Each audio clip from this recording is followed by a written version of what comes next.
Bonjour, bonjour, j'espère que vous allez bien. Alors aujourd'hui, une toute nouvelle petite review d'un oracle que j'ai acheté il y a 2 jours exactement, qui s'appelle l'oracle astrologique de Lunae Weatherstone et c'est aux éditions Vega.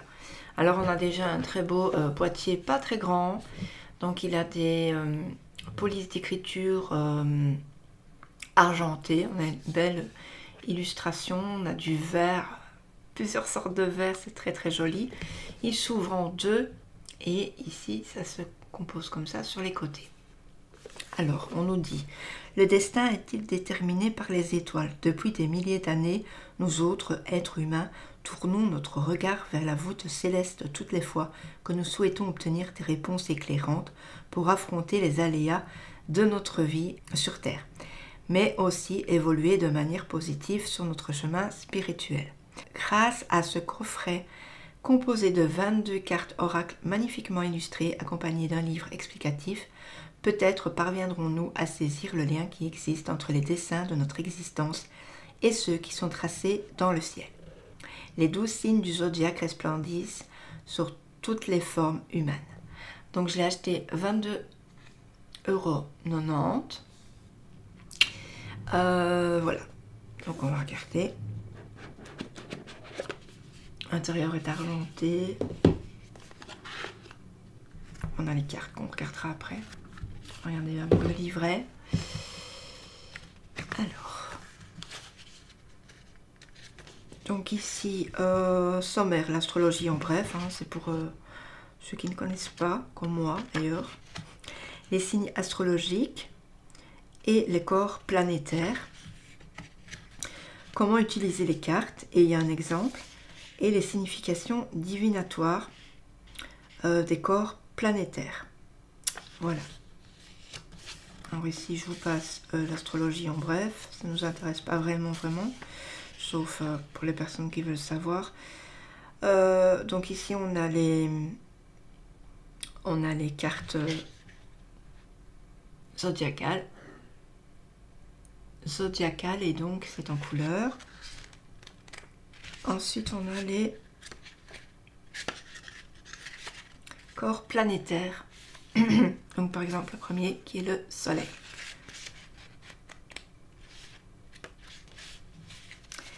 Alors, comment utiliser les cartes? Donc, je vous montre ici la disposition des maisons dans une carte astrale. Voilà, donc c'est super extra simple.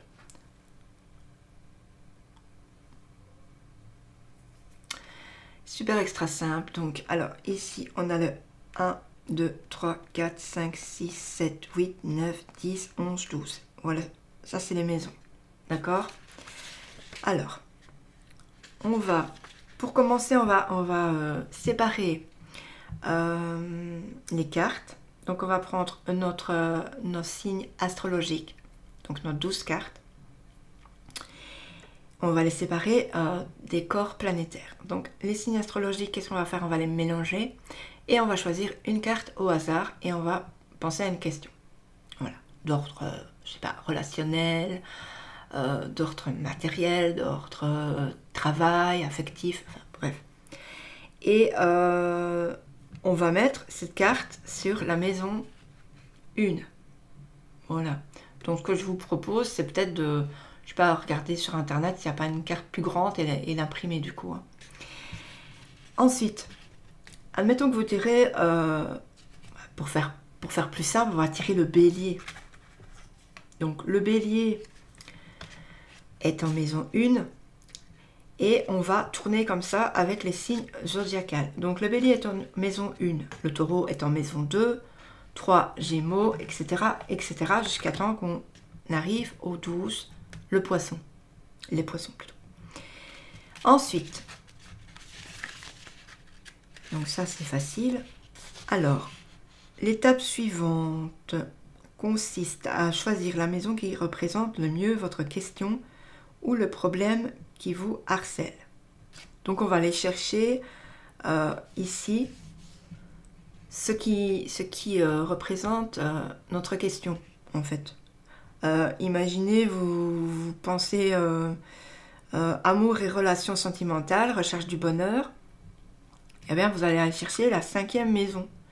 Et dans la 5e maison, on retrouve, que je dise pas de bêtises, on va retrouver le lion. Comprenez? Donc, on a trouvé le lion. De là, on va mélanger les cartes planétaires, choisir une au hasard et la placer dans la maison appropriée. Donc, du coup, on a le lion, voilà, qui se rapporte à notre question qui est amour, relation sentimentale, recherche du bonheur. On va, admettons, on a tiré Pluton, voilà, on va le poser sur la carte du lion et on va aller voir plus loin Pluton, puisqu'il est, si je le trouve. Où es-tu, Pluton?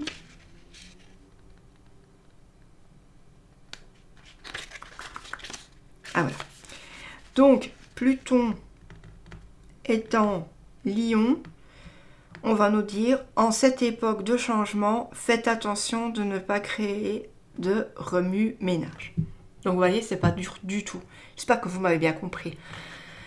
Si vous ne comprenez pas bien, laissez-moi un petit commentaire juste en dessous, je vous répondrai. C'est super extra simple.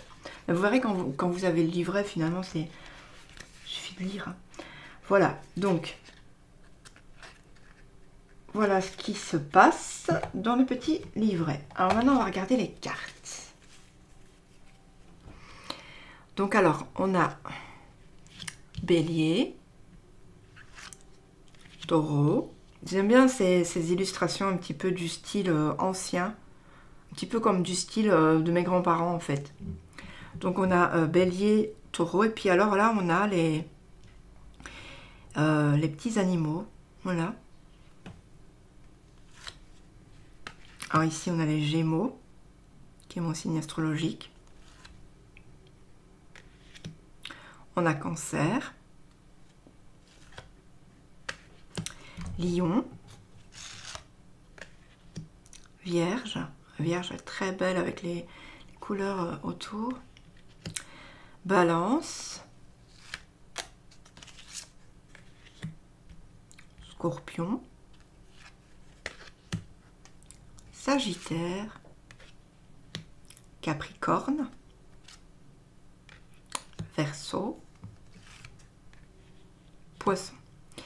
Ça, c'est pour les signes astrologiques. Et maintenant, on a les corps planétaires qui va être le Soleil, la Lune, Mercure. Elles sont un petit peu collées. Je ne sais pas si... Voilà. Rien de bien méchant, c'est normal. Vénus, c'est à cause des dorures. Hein. Mars, Jupiter, Saturne, Uranus, Neptune et Pluton. Voilà. Donc le dos, je ne vous ai pas montré. On peut faire envers à endroit. Donc très beau dos. Je m'excuse, j'ai manqué à mes devoirs. J'ai complètement zappé. Les dorures, voilà, c'est doré. Hein. Et puis les cartes, voilà. Elles font la taille du coffret en fait.